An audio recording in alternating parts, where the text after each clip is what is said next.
Alright guys, we're back. After the previous video, as I'm sure you saw, we had an incident with the rear differential coming up into the trunk floor, pushing the entire gas tank up and really ruining that transition pan, which was okay. It is decently solid metal, enough to where I wasn't planning on replacing it. I was just going to replace the side portions of the trunk, but now that I have a reason to replace it all, I am going to.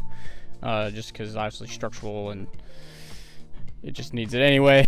As you can see, up and underneath there is super rusty. So we're just gonna go ahead and knock that out and replace it. So I'm gonna start prepping while I wait for that part to come in from Maryland Mustang.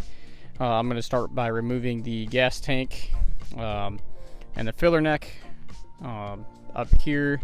I believe it's a 9/16 bolt, 5/16. So these two screws over here are 5/16. This is a kit that I bought. It actually came with the car when I purchased it, with the new gas tank, the filler neck, the little like rubber piece, and then the clamps. So I'm gonna go ahead and start taking all that apart. And then next, after that, I will jump down to the bottom side, clamp off the hose on that fuel sending unit, and tape it up, I'm thinking. And I'm hoping if I tape it up, I'm going to put it all in this wheelbarrow, so I have to carry it by myself into storage. And I'm hoping putting it in the wheelbarrow, if it does leak, it'll keep it all contained into here, and then I can hopefully just let it evaporate, or maybe get a couple of rolls of paper towels in there and really clean it all out and everything, or maybe even a big funnel. Not entirely sure how I'm going to clean that up yet. That'll just be kind of figuring it out when I get there. Some things about this gas tank. I originally bought it, came with the car. It didn't really have that gasket that goes around. You can see there's a piece of it right here. So I'll be needing a new one of those. There is no hardware to hold this in at all. There are no screws or anything. Old one was very, very rusty. So in order just to get this guy driving and running, I just threw this in there pretty quick. Threw some like underbed coating paint on the bottom, which yeah, you can't see right now. But I didn't really prep or anything. I kind of just threw it on there just to have some protection before the car ran. So I'm gonna go ahead and end up redoing that as well. But right now, I'll put you back in on a time lapse. Start removing those bolts. Pull out the filler neck. After removing these 5/16 bolts, pull out the filler neck. Go down to the bottom. Pull the whole thing out. Put it in there, and then kind of start getting going.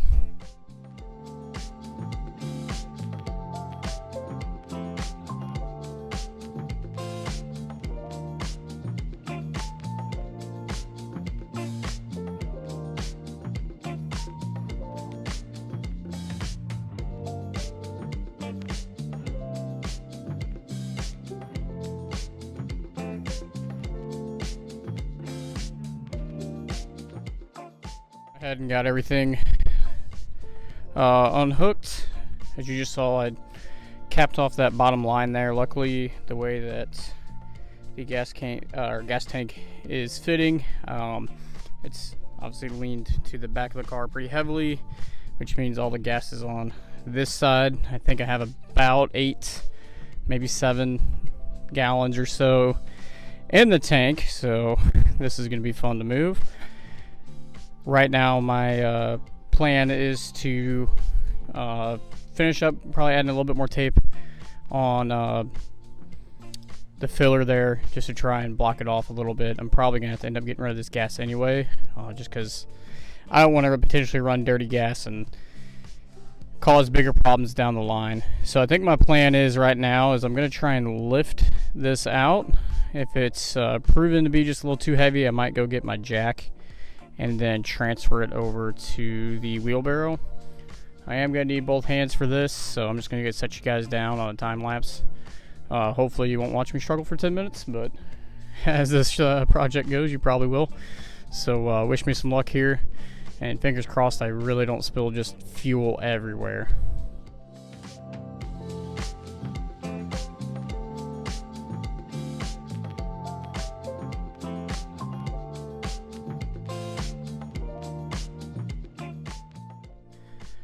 All right, we went ahead and got that out. As you can see, there's the damage there. So my plan is to go ahead and start wire wheeling this up and start grinding all this out, and getting ready for the new replacement. It'll be here in about a week. As far as the gas tank goes, that went, as you can hear, I'm out of breath a little bit because a little difficult to move around by yourself. Second set of hands would have been that extremely easy. Probably removing the trunk probably would have helped, but I didn't. There it goes. Gas tank just kind of fell into place. So capped this hose off right here, and I don't know if you can see just a little bit of fluid down in there. I don't think it's gonna be able to really pick it up, but I mean, I probably had a total of, oh geez, I don't know, 50 drops or so. I mean, nothing come out. So that went very, very smooth. Very happy with that. Right now I'm gonna wheelbarrow this back to its resting place, and then I'm gonna come back, make sure I got everything organized, bagged and tagged, which I do, and then I'm gonna start going through wire wheeling. Probably honestly just get the flap wheel on my grinder, trying to grind everything down that I can to really see how this thing goes together. The new one is a dynacorn replica from Maryland Mustang. My concern is this back piece here that goes up against the rear deck panel. This piece here, mine definitely has some surface rust on it, but it's actually in very good shape. So I'm almost thinking, depending how that fits in there on the new piece, of keeping that. And the reason is because that'll keep everything kind of braced and tied together. But right now I really can't tell. It looks like not horrible metal. But if I can keep that, that'll help keep a good brace here on the back of the car. And then my plan is obviously to go through and I'm going to brace the frame rails, take a whole bunch of measurements of the frame rails, get a center point. I'm going to use the diff since that shouldn't move. Probably put a mark on that, and then kind of start just trying to lay some things out as points of reference. But anyway, that's all I got going on at the moment. So I'll be back in a little bit after I get you guys on time lapse and I start wire wheeling everything.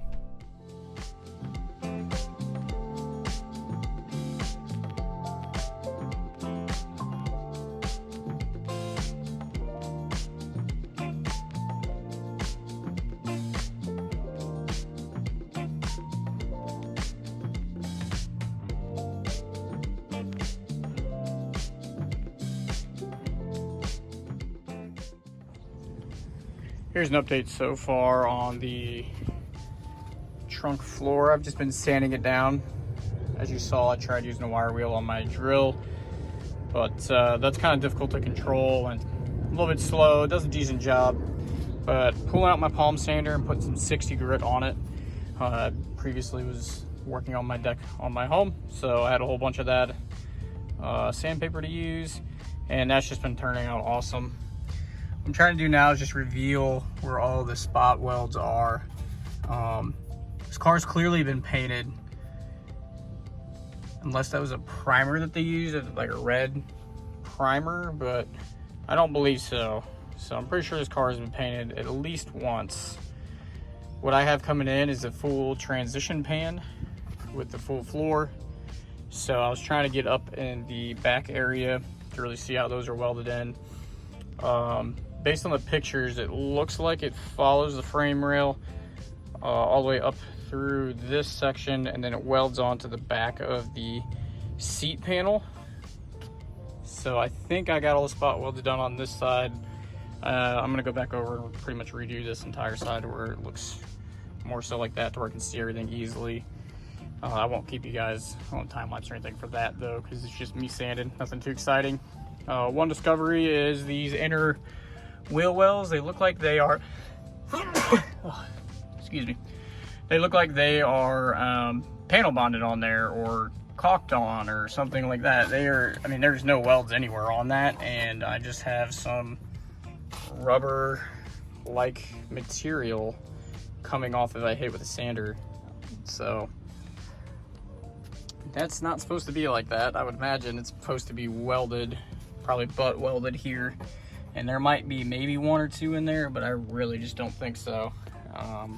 Could just be that it broke down over time in their original, but could be somebody replaced it and maybe didn't do exactly the best job, which is what I think probably happened. But again, that's just kind of how these cars are. A lot of people just use what they had at the time until, you know, within the recent couple of years, the manufacturing process has gotten a lot better for a lot of these remanufactured parts. So, and with YouTube and everything, you can kind of learn the right way and how to do stuff. So could be just that. I'm not entirely sure. I am going to try and save those because they do look all right. I don't want to have to replace them, but if I do, then I do. I'm really hoping I don't, though, just because it'd make it a lot easier. So I'm going to keep sanding, and then I'll get you guys an update eventually once I'm done sanding. I might just stand here for a little bit more before the sun goes down, and then give you guys an update later on. Okay, for the rear floor here, as you can see, I started to really get a lot of this taken apart. I bagged and tagged everything. It's all stored already. Got all the wire and everything kind of tucked up away, all labeled there, masking tape and taped together. From there, I went ahead and started removing some things. So I removed all of the lights from the taillight panel, which is pretty simple. They just have studs in the bezels. They go through, hold the lights in. Here, that's probably a better angle. Yeah, so it just has studs from the outside, top and bottom. They hold the light flat and flush. And then from there, I removed the bumper bracket bolts, which are right here and right here, and that just screws into the rear bumper. And then lastly, I removed the quarter panel extensions, which are those blue pieces on top of the bumper. And those just go up in here. There's 3 bolts. Let's see, right, those 2 and one more lower one.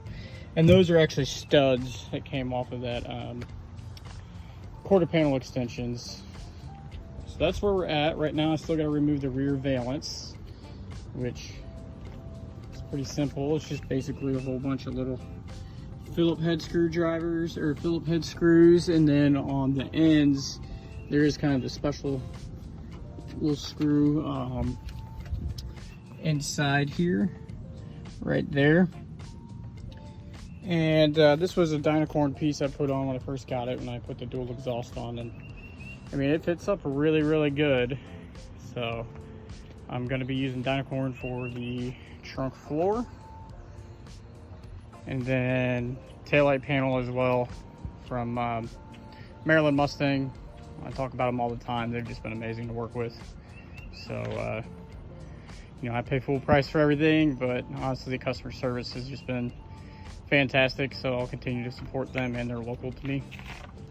So right now, that's all I've done is kind of taken everything apart, bagged it and tagged it and labeled it. I'm gonna try to make my videos a little bit shorter, just because they tend to get pretty long of just time lapses. So that's all we're gonna do right now is go ahead and take off that rear valance, and then I'm gonna look and see how that taillight panel is secured on.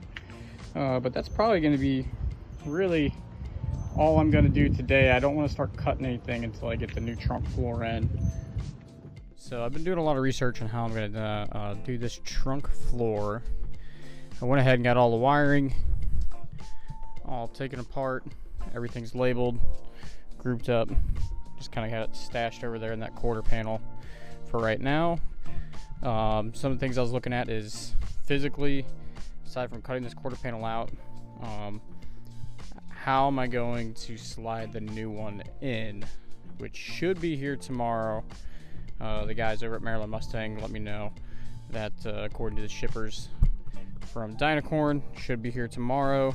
So I'm hoping to pick that up, and I'd really like to get it test fit tomorrow and really kind of start plugging away on it. So I think I'm going to be removing the taillight panel. Originally I was going to try and keep it, move it, you know, just kind of go in through the floor, because it would be very, very tight, but I think you could maybe make it work, but it's just too tight, and I just don't think I'll be able to get it without hacking ton up. So after watching some other YouTubers doing this and doing some research online, I really think taking apart the tail panel is probably going to be my best option. So some of the things about the tail panel is you have your trunk corners here, and then what they do is they overlap and then they go onto the tail panel. That side you can see is very rusted. Same with this side, but you can kind of see right here the little ledge where the cab corner or trunk corner comes around, goes onto the taillight panel. So my plan is just to get my Sawzall, and I'm just gonna cut the taillight panel all the way out, just kind of around. You can see this is where the sheet metal, where the quarter and everything meets. This is the sheet metal for the trunk corner. So I'm just going to try and go down right underneath all of this. I know it is spot welded on the inside, but I'm going to leave that for now, and then I'm planning on going back in there and grinding that all down later. I do have a spot weld cutter, but I think I just need to get this out of the way, give me more access, and given the fact that it is a little rusty, excuse me, and given the fact that it is a little rusty and it's not that expensive to replace, it's under $100 for a new one, I think I'm just going to go ahead and do that. And then, because I'm not a professional, I imagine that'll give me a little bit more flexibility to move some things if it's not 100% lined up. So what I did was I took a whole bunch of measurements, and I have them recorded on my phone via video, and then I also wrote them down. I have a notebook to go ahead and have all that kind of notated somewhere. So the taillight panel wraps around, goes under here, and as you can see, this red piece here, that's actually the like bumper support on the floor of the new floor that's going to come in. So I'm going to just take a screwdriver, cut this out, and then take a screwdriver, chisel that all off and keep that. I want to try and keep this piece if I can for now, just to give me a some structure of it connecting to the drop-offs. And then when I get the new piece, I want to make sure that that measurement from that trunk drop-off to that trunk drop-off for there is very similar. All I'd have to do at that point then is just cut out this middle piece here. I am keeping as much of the car together as I can. If you're like me, you're working on the street. So I don't want to take off too much of the car and really lose its structure. While I would love to be able to get the car up, leave it out, chip away at it a little bit here and there, and get everything level and then really fine tune everything, it's just not feasible, especially with the timeline I'm on. So after going through and looking at all the metals I previously discussed, really my transition pan, after this little crumpled piece here, all of that is very good metal. I grinded it all down, as you can see. Everything is really nice. There's no rust anywhere, which is surprising. So I'm going to go ahead and keep all of that metal from pretty much that point forward is my game plan. And what that allows me to do is to keep all of the trunk structure together, and then the trunk support slash brace right there and right there. So that really should hopefully keep the car together. It also means I can maneuver everything out and keep the frame all intact with the leaf springs, rear differential, and I think that's really going to help keep everything tied together. On top of, I have a strap just going from tow hook to tow hook. So I'm really hoping by doing that it'll keep everything nice and tight. We'll find out, not entirely sure. So we're gonna go ahead and get cutting, and we'll kind of see where we end up.